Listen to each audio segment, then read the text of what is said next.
Hello, can you see me? Yeah, and hear you, which is even more important.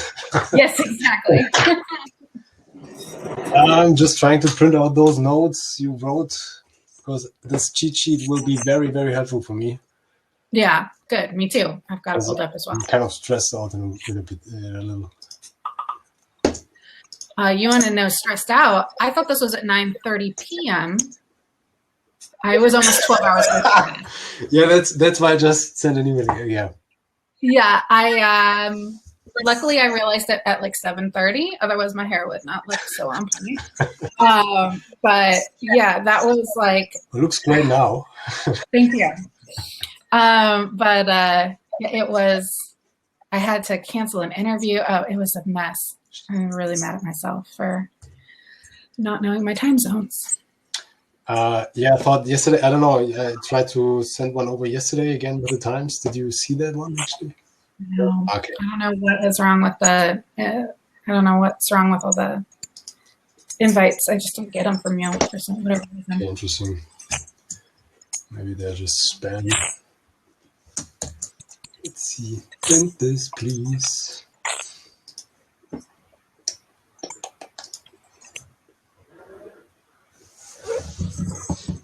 I will get me the tea quickly, and then I'll be back. And what you could try to do is to share your screen, maybe. Oh, am I? I don't need to share my screen. Okay, fine. I thought you had. Okay, cool. That's great. Is Megan on yet? Couldn't find her in the participants yet, so I'm not exactly sure, to be honest. Event people. Megan.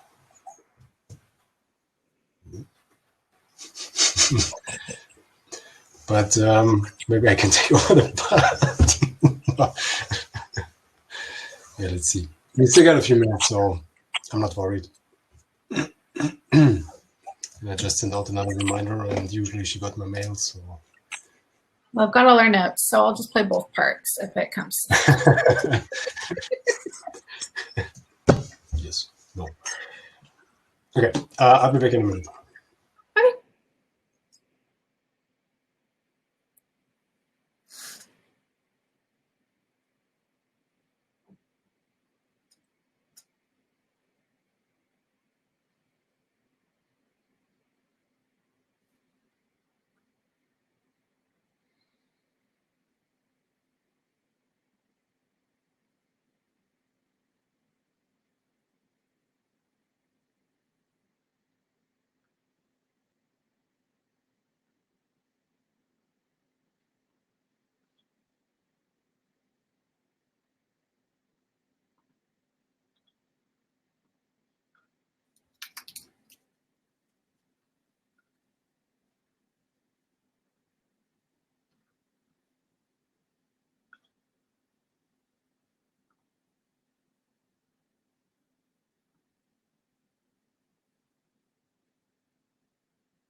Just appeared. I guess it's connected now.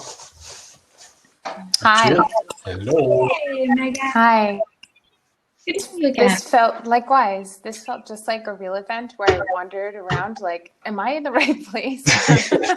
So that's one way that they're translating an offline experience online. What got you confused?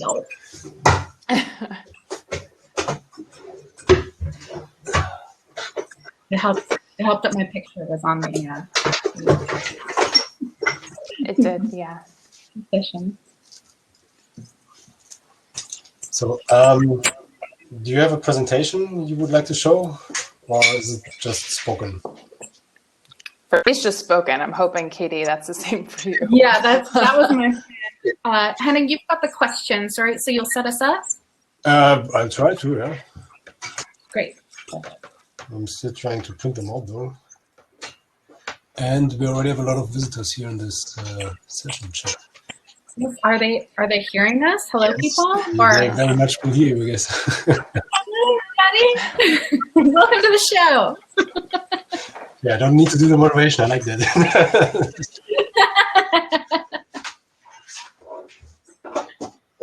Come on.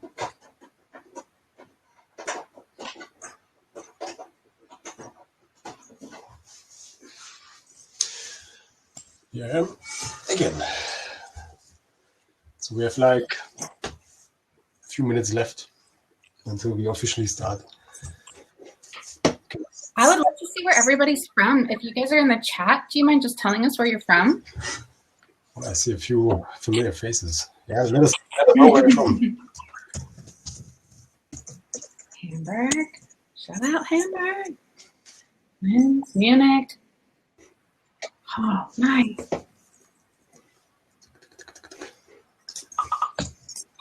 Daniel, an expat. Sunny Munich. I don't know if that's sarcastic or not. Is it sunny in Munich? We've got about a foot of snow here in Chicago. How about you, Megan? I'm in Barcelona, and it's a nice day, but that's the norm. That's snow here in Barcelona. Yeah. Love it. I love it. Oh, come on. I got 3 minutes left to solve the everlasting bottleneck of every technical setup, which is the printer.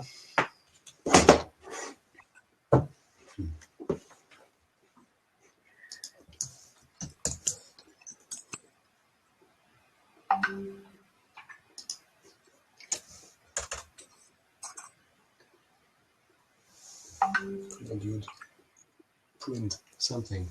Yeah. Okay, I will just do it from the iPad then.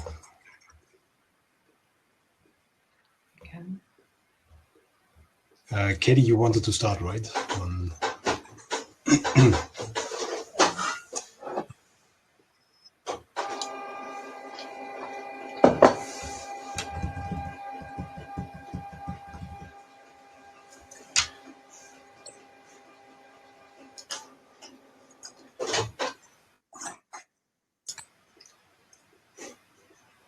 So we have already 50 people, more than 50 people around here. They still have a bit of time for their speed networking and everything. Hanging out in the sessions.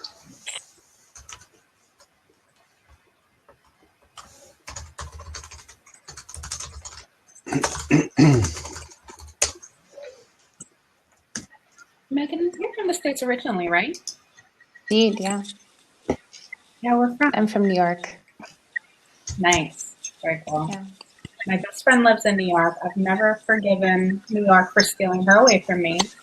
But I'll try to hold it against you first. Nice. I also lived in Chicago for 5 years, so I've got a soft spot for Chicago.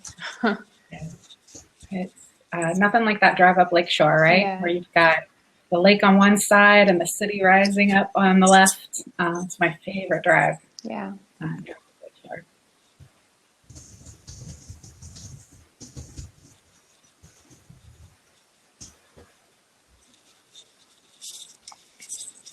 I think it's been for me like 15 years last time I was in the US. Yeah, where have you been a couple of times? No, only that one.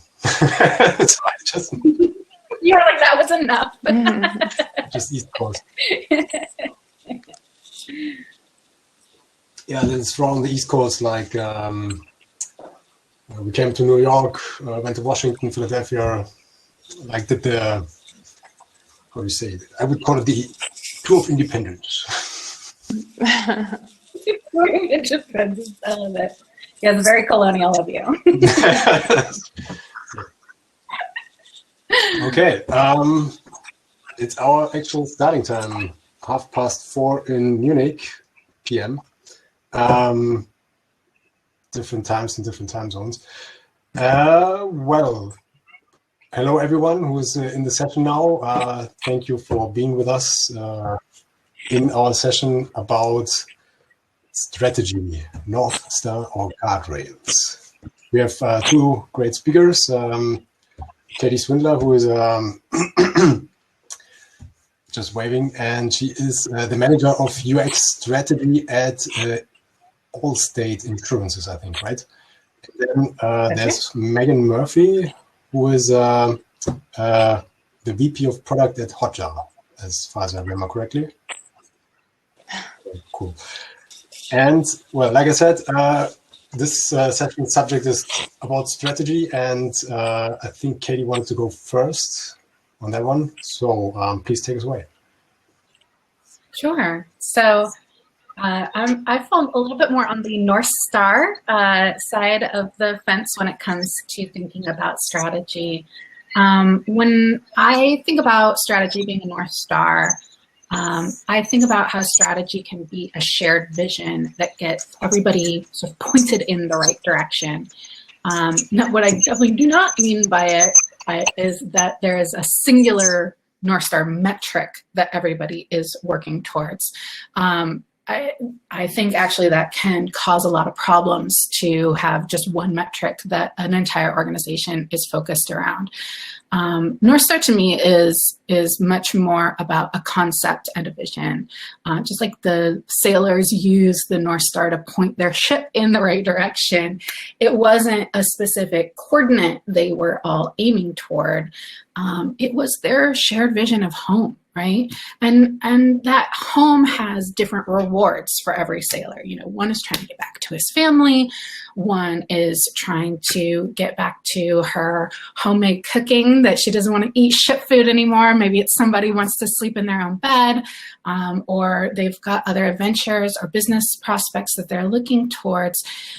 But all of those together, there's something for them at port, and they're all headed in the same direction. They all want to get there at the same time. And I think that's a good North Star strategy is like that. It contains something that is important for everyone, though it doesn't always include everything for everyone, right? There's a lot of compromise, but a good strategist really has to understand motivation, at least in my experience. I think that's true.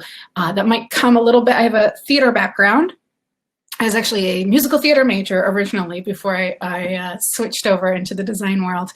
And so you talk a lot in theater training about what's my motivation, right? It's like almost a cliche.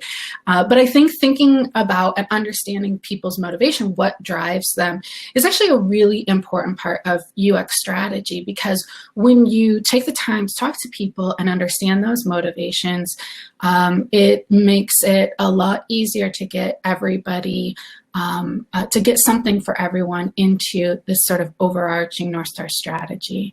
A good North Star strategy is a story that we are all telling together, but the strategist is kind of like the story keeper, if you will. And like many oral traditions, a story keeper knows how to play to the audience that they are currently in front of, right? For one audience, you kind of play up the romantic aspects. For another audience, you play up the action scenes. But, you know, the heart of that narrative always remains true. And the nice thing about being a UX story keeper is that we also can bring to bear a lot of visuals.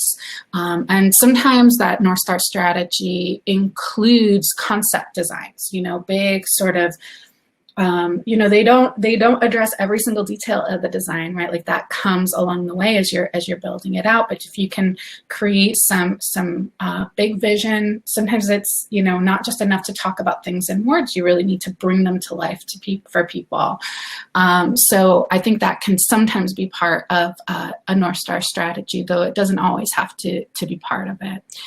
But at the end of the day, a North Star strategy is there for when things get dark and you're feeling lost, because we all know the creative process is not a straight line. You swirl and you whirl and you go all around in circles before you finally get facing forward again. And that having that strategy, something documented, something shared, a vision that you're all agreeing to, can be that light in the dark. When you get turned around and you don't know which way is up anymore, you can look back to that vision, that shared purpose, and get pointed in that right direction again. So that's how I think about UX strategy.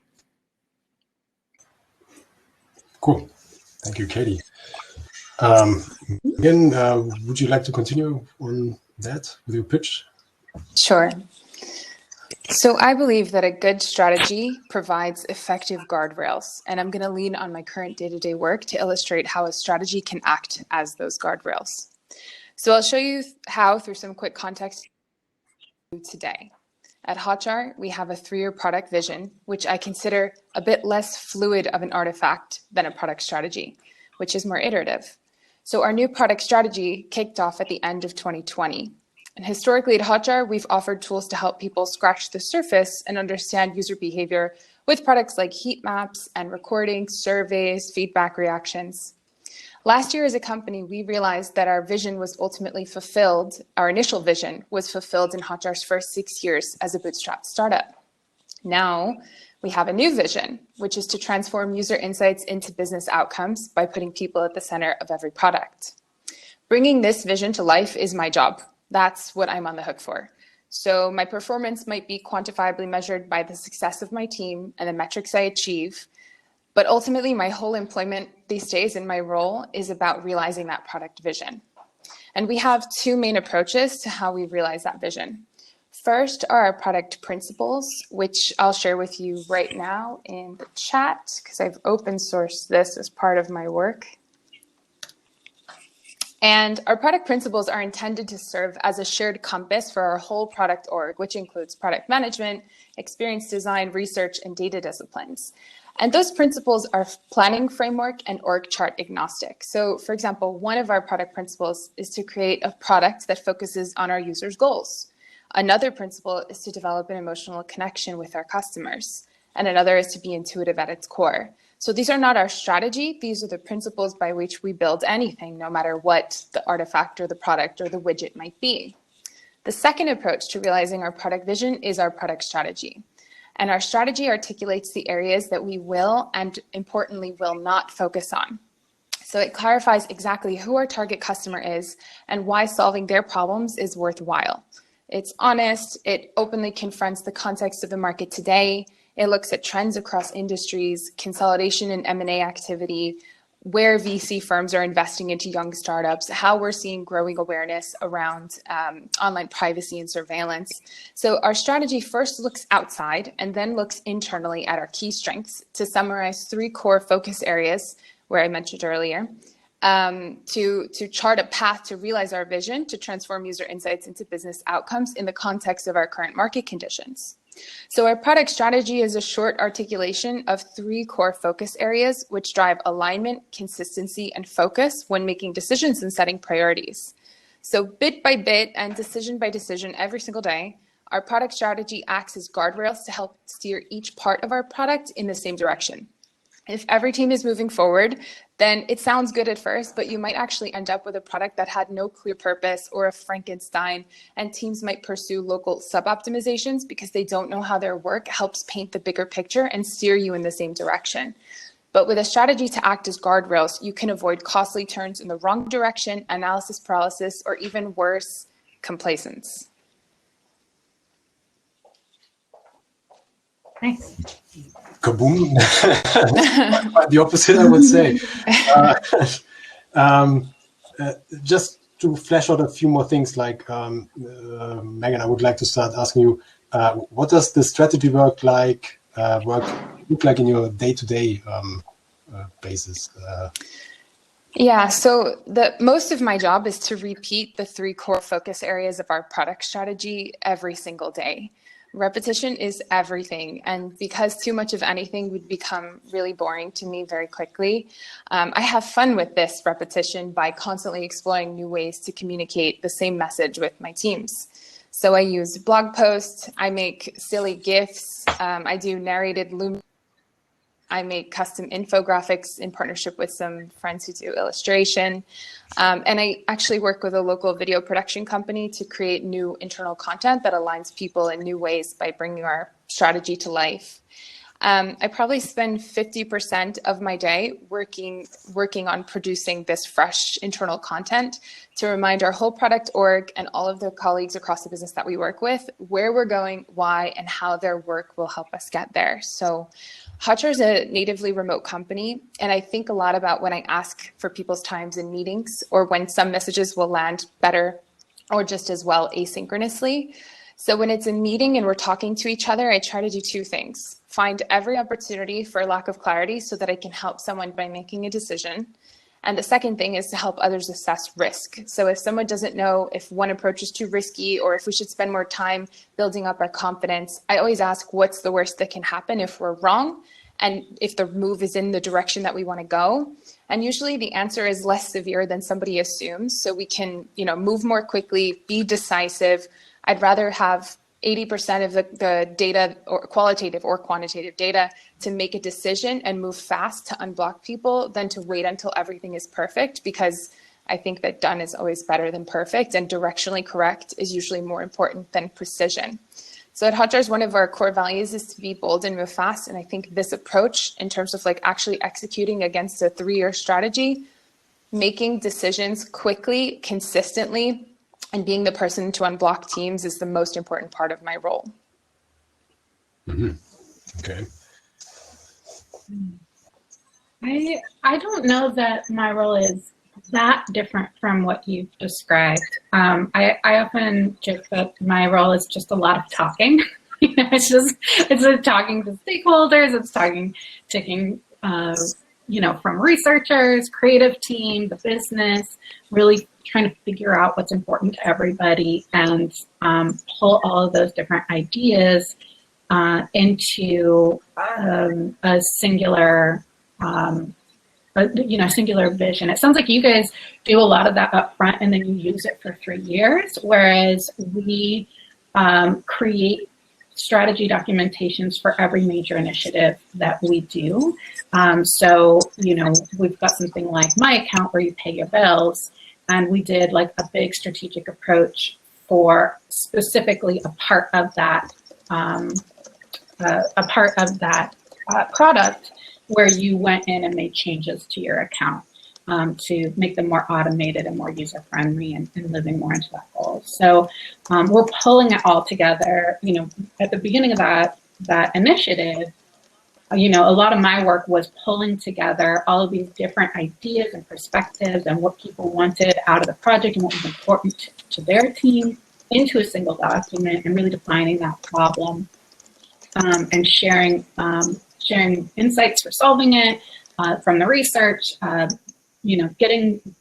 crafting that vision statement, that big idea in a way that everybody agrees with it, setting all the goals and key metrics.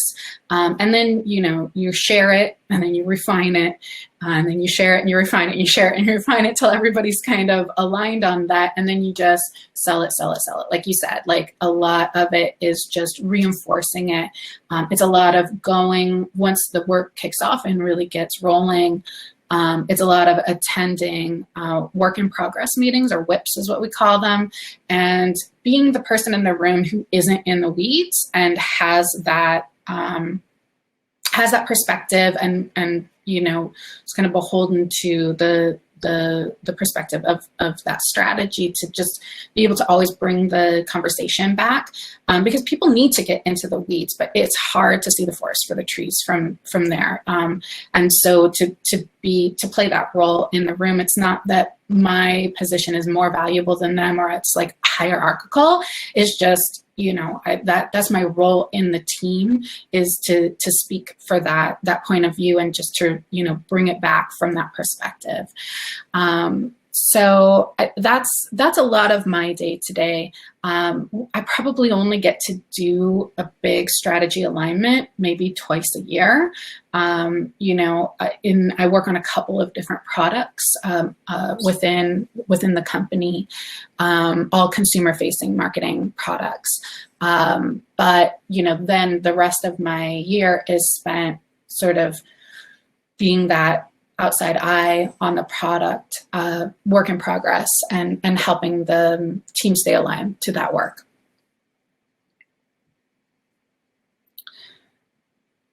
Good. There's also, actually one more thing I want to add. There's also a big part of my job is understanding the motivations of all the stakeholders involved, so that if something in the design comes forward during that sort of in the weeds time, that it starts going in a direction that isn't aligned with the strategy, but is the right way to go.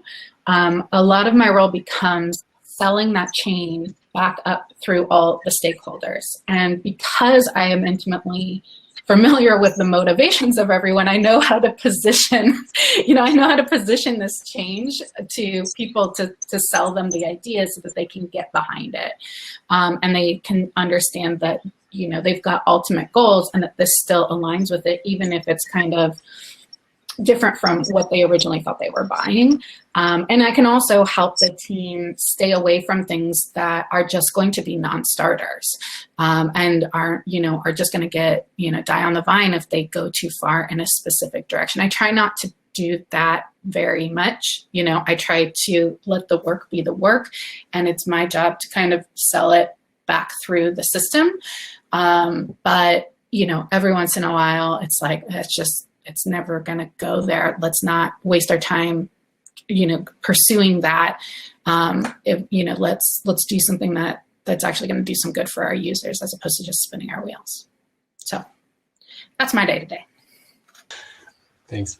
Yeah, it sounds like a lot of alignment work. I would like to pose a question on that one. How do you make sure that, like, the right voices, the right people are represented in creating the strategy then? Like, how do you get the right people on the table for doing that? I mean,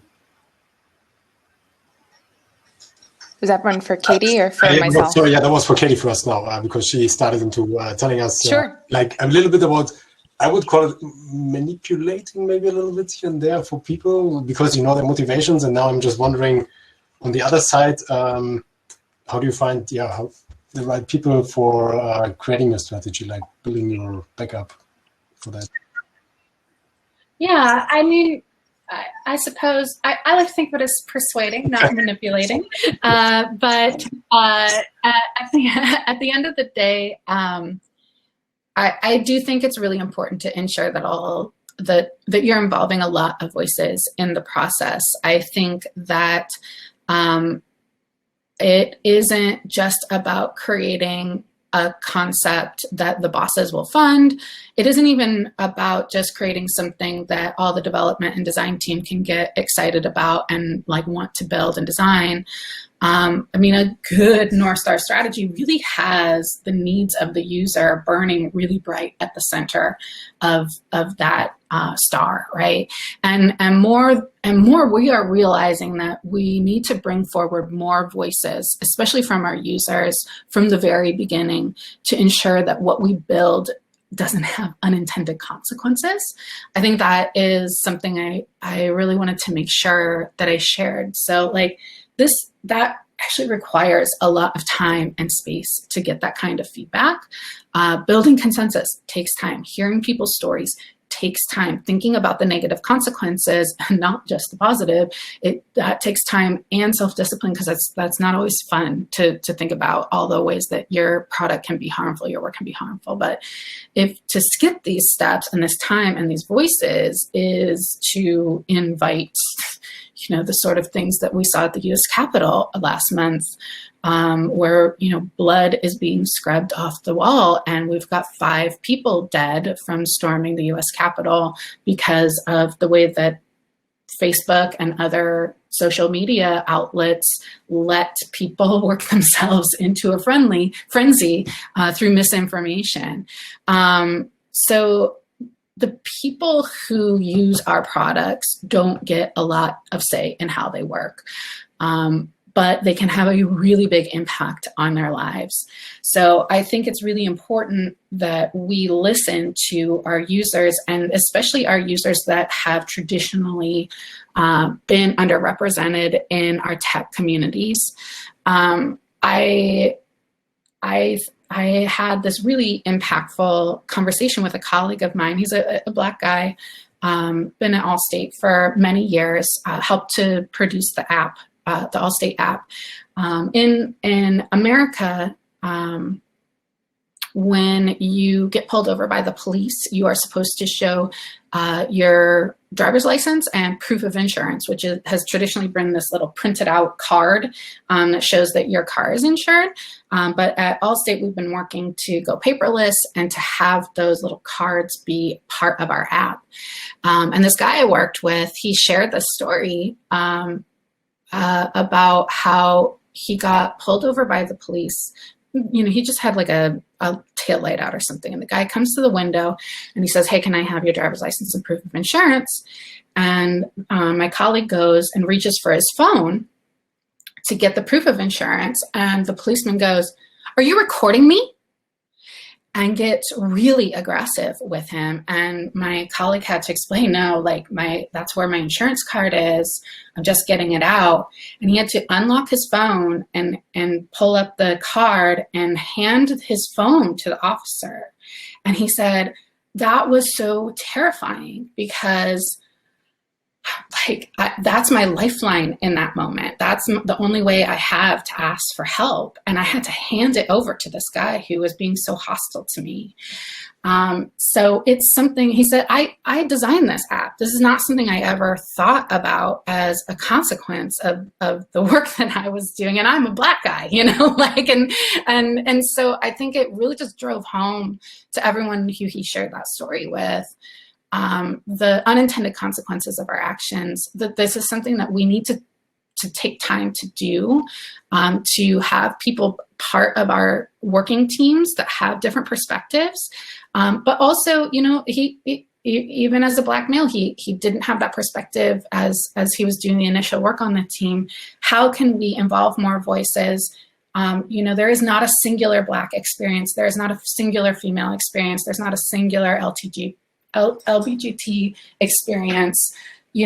How are we making sure that we aren't just, including them and making sure that things are open, but we're actually going out and seeking wide ranges of perspectives that we may not have represented on our team, and taking the time to really think about issues that may be affecting repressed communities that, when you're just designing for the happy path or the typical user or your persona, just may not show up in your work just because it's not on your radar, because it's not part of your personal lived experience.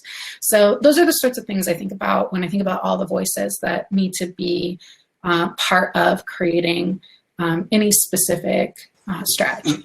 Megan, could you show it from your side? Tell us about from your side, which people you involve and how do you do the consequence scanning? Sure. First, let me say that it'll be really hard to follow what Katie just shared because it is such a. I love that was the immediate response. These voices are included, and honestly, to try to sing the same tune in a better way. So I'm going to try something a little bit different. From a different angle. So first, for us at Hotjar, I think the loudest and clearest voice is our customers. The nature of our very product, it's kind of meta, but it's to surface customer voices through things like surveys and little feedback reactions and session replay, heat maps, etc.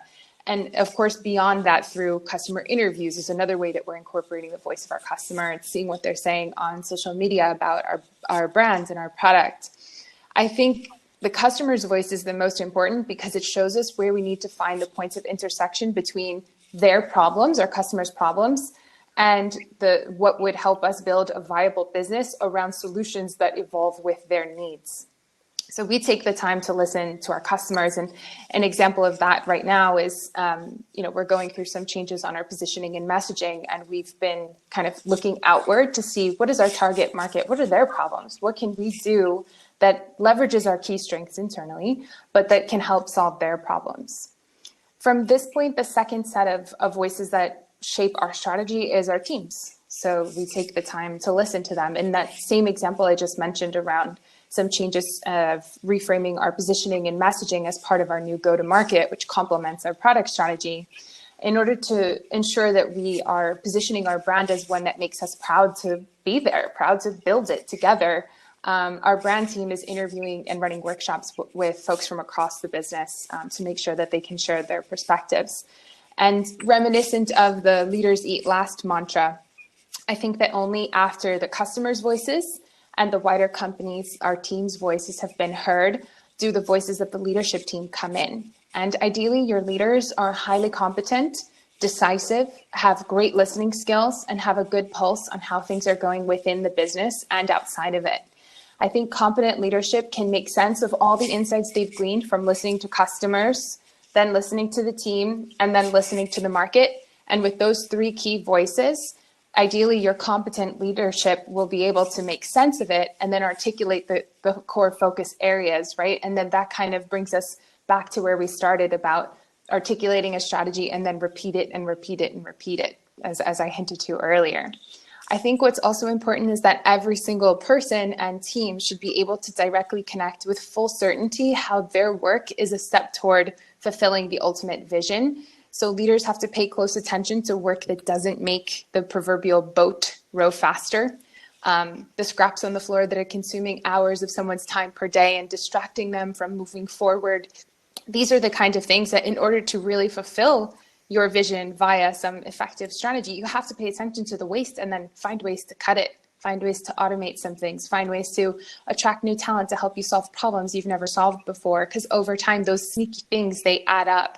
So I think great leaders will scoop up those things, solve those problems so that every person can focus on realizing that shared vision.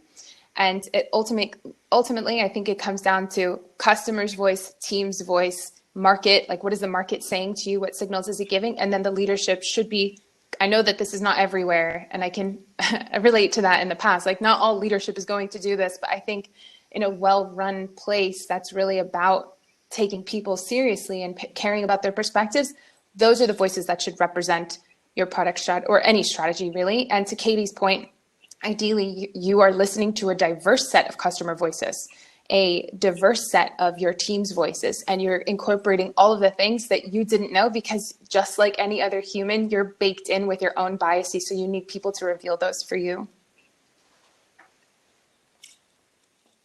Well said. Okay. I see that there's already a lot of questions in the chat, and it's about time to open up for everyone. So anyone who would like to join on stage now, just send a request. There should be a little blue button, I think, on the upper right corner or something next to the chat. Huh. Thomas, without even my permission. I'm pulling. I'm making use of my power to just jump on the stage. Please do. Yeah, evil. What I wanted to say is, maybe I can also kick you if I want to. just try to, Henning. Just try it. Okay, serious. What I wanted to say is, or ask, like, how do you communicate your vision, where you want to go, right? I tried different things in the past. Sometimes it was just a sketch. Sometimes it was like 3-4 mock-ups, like showing this kind of direction. Sometimes we even did a little movie, like just a start-stop sequence thingy. What is your experience like? What's the best way to align people in communicating it? What is the best medium to get everyone on board? I can jump on this one first, Mike. For me, it's always know your audience, right? Know how they want to be communicated with. If it's an executive level presentation, you've got to have something slick and beautiful. You can't go in there with grayscale wireframes. They won't know what they're looking at. So you've got to be able to speak the language of the people that you're talking to. And if you take a slick, beautiful presentation for the C-suite group and try to show it to a bunch of engineers, they're going to think you're full of BS and that you don't know what you're talking about because you're not speaking their language. So I think it's really just about knowing your audience, knowing who you're talking to, knowing what's important to them and what will give you credibility and get them excited. Again, I don't think that's manipulation. I think it's persuasion, but it's also just empathy, right? And humility. And empathizing with the people that, not just your users, right? We have the superpower of empathy as UX, and we're always using it with our users, I hope. We pride ourselves on that. But I think sometimes we have to turn it in the other direction and use it with our stakeholders, our internal stakeholders and team members to understand where are they coming from, what do they need to hear to feel excited about the idea. And if you can use that with your colleagues, I think that's usually the strongest way to come out. I don't think there is one answer. Point me to can you point me to a story in the past where this turned out well for you? Or I would even be more interested in where it failed. Yeah, so I'm actually working on a project right now where it failed, and I'm helping them to turn it around. So a group from our CE, our customer experience group, which is separate from our UX group, they created a presentation that was very much centered around the customer journey. And they created these narratives. So, John wants to update his insurance to add his teenage daughter, Janelle. And so he goes into, he signs on to my account using his mobile device, and verbally describe this. They didn't have a designer on the team to help them create the visuals. So bless their hearts, they're using words to describe an interface that he would be using, right? Because that was the tools that they had. And actually, when they showed it to an executive committee, they actually ate it up with a spoon because it was from that CE perspective. They were speaking the language of the CE. But as soon as they tried to take that out of that group, then it all fell apart. Everybody started poking holes in it. Everybody's like, I don't know what you're talking about. You have to show me what this looks like. They couldn't envision it. And so I helped them just last week, or actually this week, we're putting final touches on it. And it is now a much more visually oriented presentation. I did a combination of things. I went, a lot of the ideas that they were putting forward are ideas that had already been prototyped or actually were live, versions of the feature were live in other parts of the organization. So we're going in and taking screenshots and sort of describing and pointing to different things. Like you said, sometimes we're animating something to show how it would work within the presentation, or we're doing that new screen designs in order to bring a concept to life. So, and then that's really describing it a lot more technical. I had good experience with just, I think it comes from 3D artists. They call it overpaint. Just take what you have and draw over it. and then just have it, right? Mm-hmm. Yeah. Or what I did is also I had this idea of one thing in the UI worked, and then in another part in the UI was kind of working, but they were not connected. And I just putting both browsers together, making a screenshot saying, this is what I need, or this is the direction we are going. And okay, now I get. So sometimes I don't know, but I would be interested about Megan's story, what didn't work. Yeah. When you started. Oh man, I was thinking about what did work. Let me see if I can share with you my approach, which might show you something to take away or not. So Katie mentioned thinking about the audience. And so when I'm creating some type of communication, I do that really literally. So I think, who's the audience? If I'm writing something to engineering, because I'm looking for feasibility, guidance, and sales because I'm looking for customer appetite, and support because I'm looking for their reactions, and experience design, so on and so forth. I literally make a little list of what are the biggest concerns from each of them. What are they going to object to, so that I can anticipate their questions, and that can come out in my communications first and foremost. Secondly, I think that no matter what disciplines we practice, we all these days really like to fancy ourselves as great storytellers.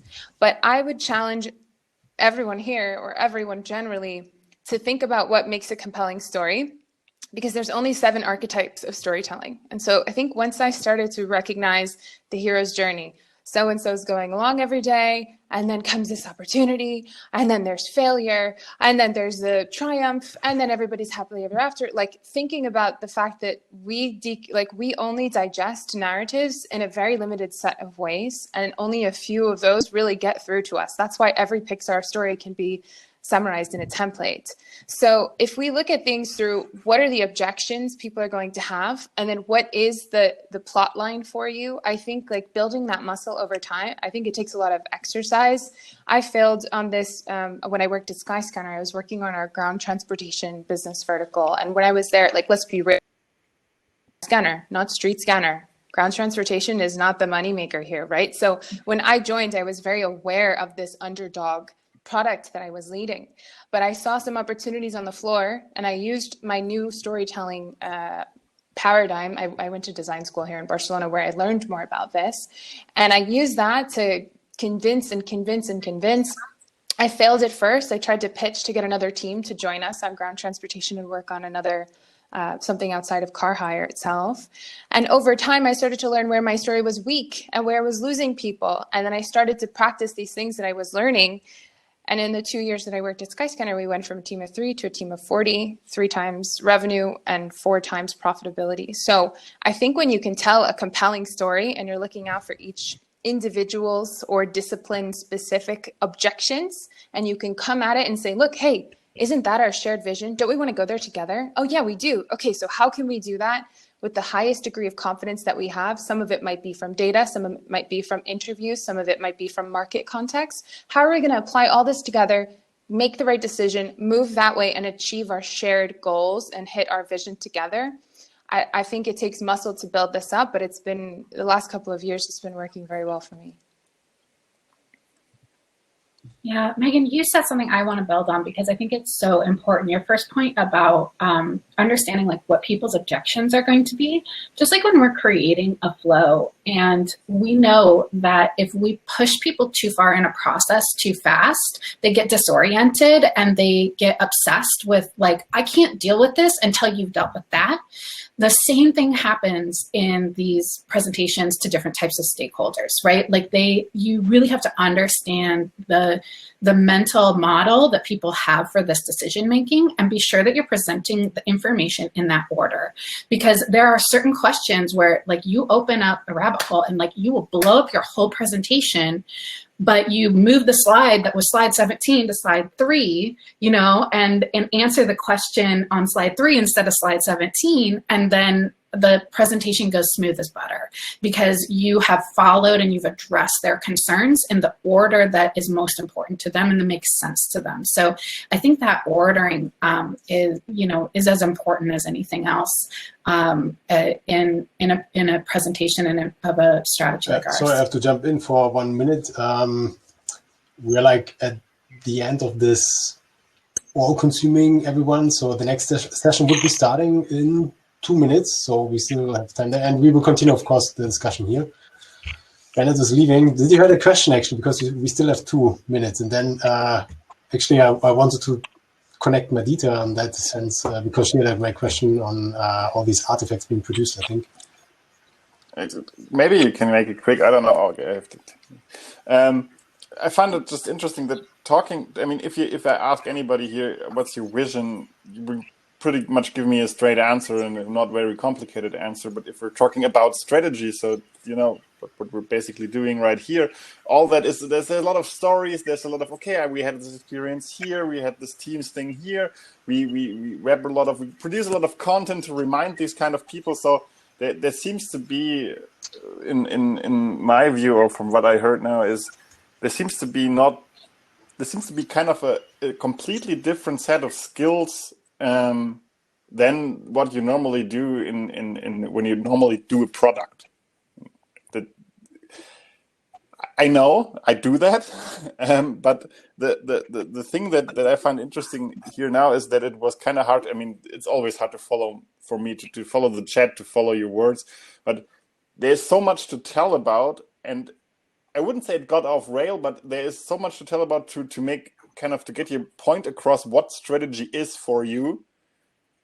It's kind of hard to pinpoint.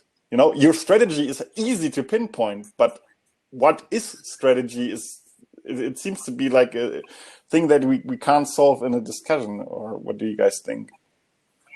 I think strategy is an effective guardrails to guide decision making. That's the position, right? That's how I would summarize it in a couple of words.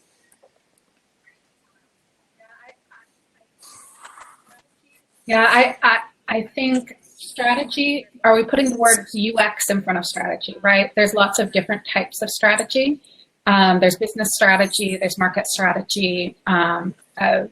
So I do think you're right. Like, as a concept, it is gigantic.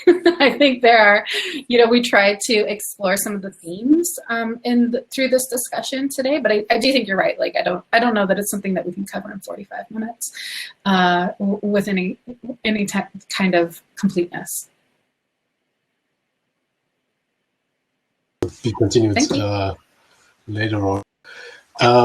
Madita, I think you had you brought up a question which I found quite interesting, and I think it's interesting for everyone.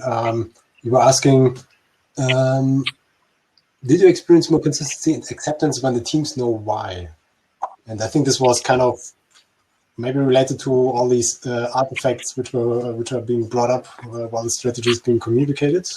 Is that in connection? Do you experience more consistency and acceptance when the teams know why? Yeah, so this was really meant to be about because I always experience it as a UX designer, that you have the strategy or this vision of something, and on the way you learn a lot, right? So in an ideal case, it would change. But people then start to get lost on the way, and I always felt it quite hard to get everybody really on board again, and to have this, like Megan, you wrote it already, like to have the shared vision in the end. There's this little picture, this drawing where everybody has a different square or a triangle in his head, and you have to put them together.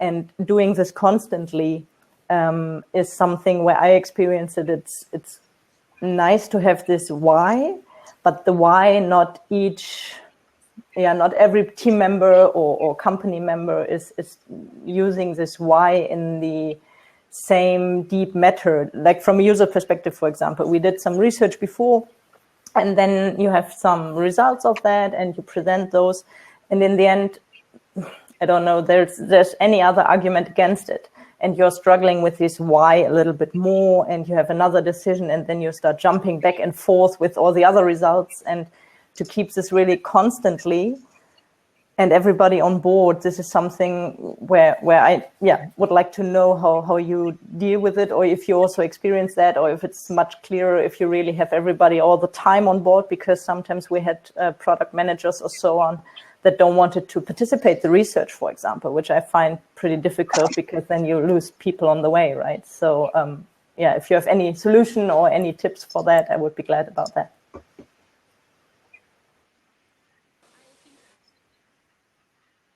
I think you're absolutely right. I think the why is a really critical part of it. As the gentleman who asked the last question, he's like, we've got the vision, but is that it? And I think the why is the extra pieces of it. Why is this important? And somebody else in the chat had asked something about, is the vision at the company? Is it at the product level? Is it the feature level? And I really think of it as, Russian nesting dolls, right? Like, and each level of doll is another why, right? And we ask, usually you ask why to go out, and you ask how to go in, right? So it's like, why do we need to do this? Oh, because users are asking for XYZ, right? Why are they asking for XYZ? Oh, because it's fulfilling this specific need. Okay, well, why is that need important, right? You're going out and it says, okay, well, users are, they're trying to fill this. It's like, okay, well, how do we solve that for them? Oh, we're going to go in, right? And then you're going down to the feature level, down to the pixel, right?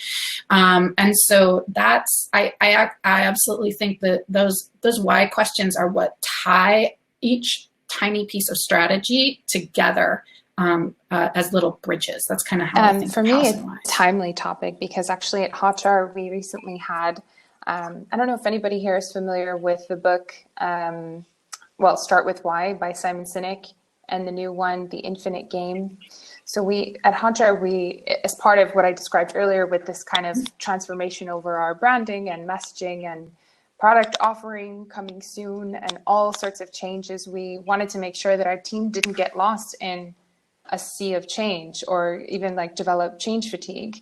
And so in order to kick all of this off, we actually brought the Simon Sinek facilitators to a virtual company event for 2 days, who ran workshops with the whole company in breakout teams, talking about our why and our just cause. What is every individual's why? And it's it goes way beyond the context of how you exchange time for money. For me, at the core of it, I spend 8 or more, I try to be balanced and set a good example, hours per day exchanging my time, whatever is involved in that, whether it's thinking or writing or talking or whatever, for money. And why do I do that? Why do I choose this? Everybody in Hotjar gave their answers. We started to cluster them just like any workshop facilitator would, and find the common denominators on why we're all here and what we're here to do. And I'll share with you my personal why. My personal why has evolved in the last couple of years from my younger self just wanting to build kick-ass products and move metrics. And that's mostly how I spent a decade. My why now is really different. It's to help eradicate toxic leadership. And I know it sounds really dreamy and bold, but I think that if I didn't have that why, I wouldn't get out of bed and do what I'm doing. And so when we start to ask these kinds of questions and they take the space to learn these things and understand what really motivates people and why they're exchanging their time for your money, then you can really get on a different page. And in truth, I have not experienced this elsewhere. In other companies, I think this would have just been brushed away as too fluffy and too blah, blah, blah, blah, whatever. At Skyscanner, for me, it was really different. It was really tactical. And I can still tell you years later, our vision statement was the single trusted app for all your travel needs. Think about what's nested in there. Single app, so consolidation, a full end-to-end travel product, trusted about security, privacy, and safety, all your travel needs, every vertical you could imagine. So that single phrase I could recite endlessly, and I could tell you how the 5 strategy pillars we were going to use to get that, which, before the time that I left, we were very much doing that. And it guided so many decisions every single day. Oh, why are we going to launch a new product for airport transfers? Oh, because that meets all your travel needs, so it makes sense. Why are we going to expand and localize Skyscanner's website? When I was there, website and app. When I was there, we were in 25 different languages. When I left, we were in 29. And so why in the span of a couple of years did we languages? Oh, so that it could be your single trusted app no matter where you were. So I think that from Skyscanner, it was like they had a machine running and it worked and it really spoke through. And there was literally posters on the walls for these things, so you couldn't escape it. In Hotjar, we're remote native, so we have walls, we just don't share them. And so instead, we're using different ways to get to the source of what's in there. Why are you here? Oh, that's why I'm here too. Okay, let's go together. I thank you so much. And I really appreciate your views. And I wrote it already in the event chat that I appreciate for the organizers that such really great girls are here and talking about these kind of stuff. So I'm really impressed. Thank you so much. Thank you. Thanks so much for your question. So great. Actually, I was wondering have this back and forth. Awesome. Because you also posted a question which got, sorry, you had to wait a little bit in queue here. Because Kieran was asking some minutes ago, actually that question which we already kind of went into now about how much of the strategy should be aligned with the organization-wide strategy versus having an independent one from the builds, from watching competition or domain. Do you want to add? Okay. Maybe. Can I just add a bit of context around why I posted that question? So I started as an engineer like a couple of years ago, where I used to work on those features where what can be like really I was like game changing 2 years down the line, those sort of features. But then out of the sheer impact, we could never get an A/B test out of it. As in, some teams naturally have an advantage when you compare the impact they have on customers. So I work on content. Suppose like search systems usually have better revenue driving from an e-commerce point of view compared to content systems, and that's where we were not even able to push most of the features we think would add a lot of value from a content domain point of view.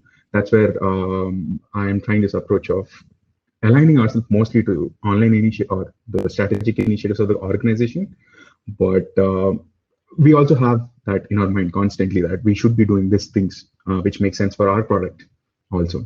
So that's where how do you find the right balance, or how do you make sure you push those things through? I understand like storytelling is one important thing that has been brought up, but sometimes when it actually goes to the serious like conversation about what is the impact, some teams have a natural advantages and some teams don't. So what should the other teams be doing?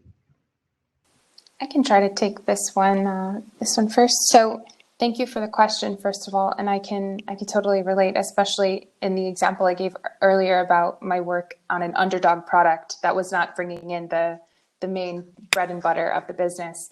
And so something I've learned from this, because I struggled in the past, and I'll lean on that experience because it's tangible.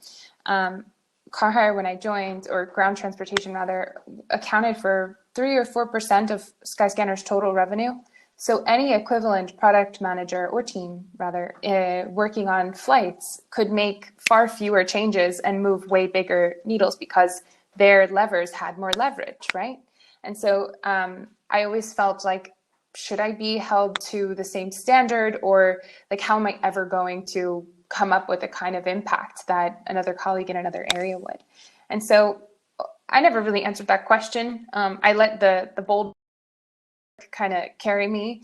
But now, leading a team, what I recognize is that at Hotjar, we have 2 bread and butter products, recordings and heat maps. They garner the overwhelming usage of our whole suite. And so for the folks on other teams, what I do is I always make the impact relative. And so I try to make sure that they recognize that they're on the hook for moving the needles that they are uniquely positioned to move. And so a great delineation here is between horizontally focused teams and vertically focused teams. There's a ton of like Medium articles and mainstream discourse now about should it be a product team or a feature team or an empower team, all that. Whatever organization setup you have and maturity of how your teams have autonomy and agency, I think I hope we can agree that, like, you know, one team who's working on a bread and butter product can't take the risks that a small one can. So I try to use this as a point of leverage, and I try to tell the folks working on smaller areas of our product, hey, you are uniquely positioned to work on the quality of our surveys. The activation squad, however, is uniquely positioned to set up users in a great onboarding experience, give them a great first taste of every area of the product. And we like to say that in that example, the activation squad is like setting up the first date between the user and every part of the product. And it's up to the product, the core area, to make sure that they get a second date. Those two have completely different degrees of impact and levers of impact, but where teams working on the lower traffic or less used parts of the product are, I don't hold them to account for the absolute business metrics, but I would say push them to take bigger risks because they can afford to make decisions based off of slightly less confident assumptions and flex their judgment muscles a bit more. So I try to make sure that we all understand that impact is relative. And if somebody is just optimizing, and they're not moving any business needles, I need them to take bigger risk, and I need them to come to me and use me as the decision maker that I described earlier, where I think that's part of most of my job, is being that decision maker and letting people move quickly. And I try to say to them, if you take this risk, what's the worst that can happen? Are we going to go bankrupt? And if it's a small area of the product, the answer is almost always no. So once I show that to them, I say, show me more, show me something bigger and bolder. I'll take the heat if this really blows up in our faces, just take that risk. So I think it's like, you need somebody who really understands these differences and will create new ways to incentivize the kind of performance and the kind of boldness that they're looking for. And hopefully the proof will be in the pudding of the kind of risks they're willing to take with the part of the product. I spot on, Megan. Very perfect. I think you have to have all of that. I think there is one more level that you can look at it, that you have to have everything that Megan just said. So this is definitely on top of that, not of instead of. But sometimes you do all of that and you still aren't making it through with a certain stakeholder.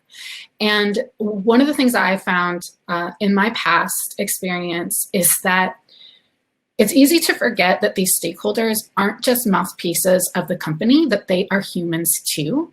And they have motivations that sometimes have absolutely nothing to do with the business goals and objectives. For instance, I worked with a product owner once who had been demoted years before because she had missed major deadlines.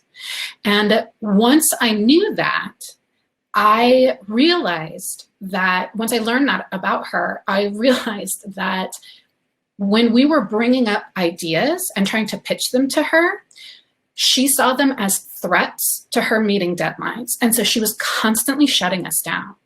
And once I kind of unlocked that piece of her personality, I was able to bring those ideas forward in a way that was so much less threatening to her timeline. I was able to talk to her about, when can we bring these forward in a way that works with your schedule? So, because she wanted the ideas, she just also really needed to hit her timelines.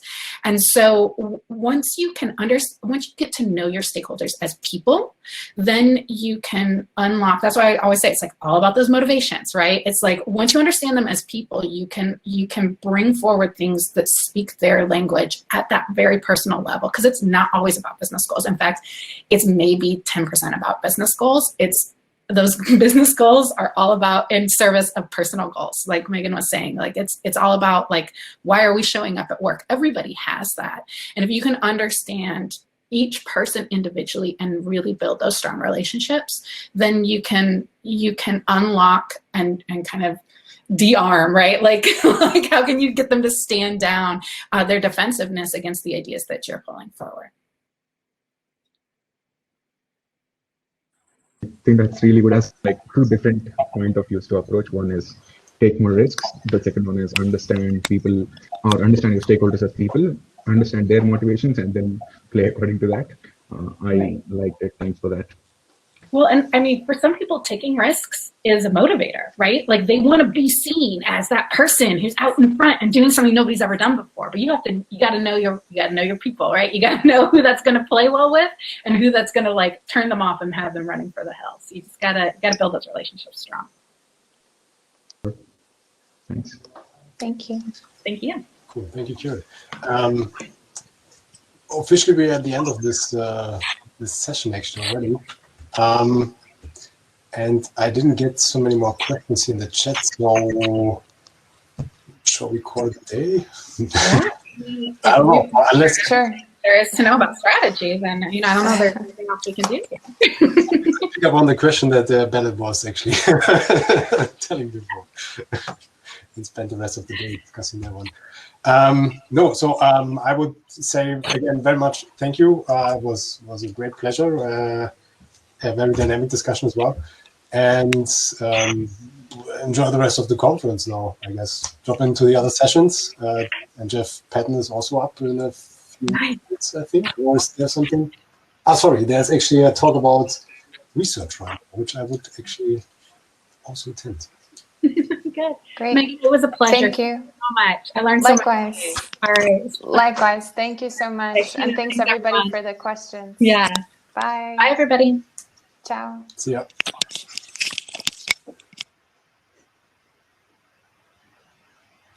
36 people, 35, 33, 32.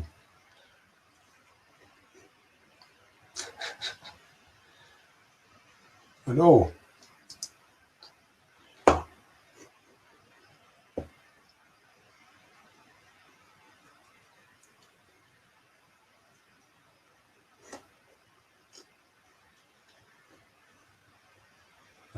Dieter, are you still coming?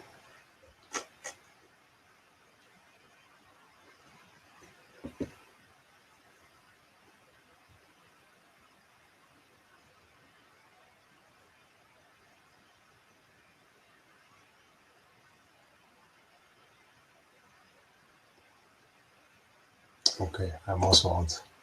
See you around in the other sessions.